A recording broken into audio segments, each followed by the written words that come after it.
विश्व गुरु तथागत सम्यक समुद्र को नमन करते हुए मैं सभी दर्शकों के लिए मंगल कामना करता हूं, क्योंकि आज हम देख रहे हैं कि लोग अंधविश्वास पाखंडवाद बहुत पकड़ा रहे हैं।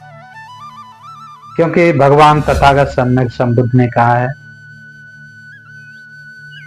कि हकीकत में धर्म क्या है। धर्म धर्म सब कोई कहे, धर्म न जाने कोई, सद्धर्म वही धर्म है जो चित्त मन काया को निर्मल और शुद्ध करे, वही सद्धर्म है। क्योंकि हम आजकल देख रहे हैं लोग संप्रदाय की लड़ाइयां लड़ रहे हैं कि ये मेरा धर्म, ये मेरा धर्म, ये मेरा धर्म। भगवान ने कहा है कि धर्म वही धर्म है जो व्यक्ति धारण करता है। धारण करने वाली क्या चीज है? क्योंकि सद्धर्म, धर्म जो होता है वो किसी से बटा हुआ नहीं होता है। धर्म वो होता है जो प्राकृतिक होता है। प्राकृतिक क्या है कि जैसे मान लीजिए पानी है, जो व्यक्ति पानी को पिएगा उसकी प्यास बुझेगी, चाहे वो हिंदू हो, चाहे मुसलमान हो, चाहे सिख हो, चाहे ईसाई हो, चाहे जैन हो, चाहे यहूदी हो, चाहे फारसी हो, चाहे बौद्ध हो, कोई भी हो, जब तक पानी को नहीं पिएगा तब तक उसकी प्यास नहीं बुझेगी। तो पानी का धर्म क्या है? प्यास बुझाना, यही धर्म है। और हवा, दूसरा हवा, ये हवा किसी से भेदभाव नहीं करती है। चाहे आप देख लीजिए, चाहे हिंदू हो, चाहे मुस्लिम हो, वो सबसे स्पर्श करती है। हवा का काम होता है ठंडकता पहुंचाना, तो ये प्राकृतिक है। और दूसरा है धूप, तो ये सबको लगती है। तो इसलिए जो प्राकृतिक चीज है, सब धर्म वही धर्म है। तो क्योंकि प्राकृतिक जो चीज होती है वही धर्म होता है।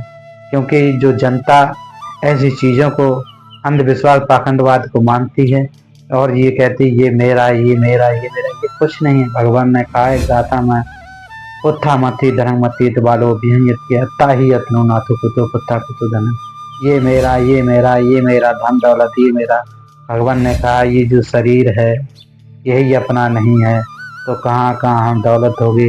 तो इसलिए जो अंधविश्वास है, पाखंडवाद है, इससे आप लोग ऊपर उठ करके और भगवान बुद्ध के बताए हुए जो ध्यान साधना विपස්සना का मार्ग है, जब तक आप ध्यान साधना के बारे में नहीं जानेंगे तब तक आप सद्धर्म को जान ही नहीं सकते हैं।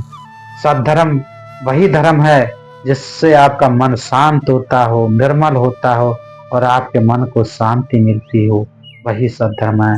बाद बाकी तो सब ये ढकोसले हैं कि अरे ये है वो है।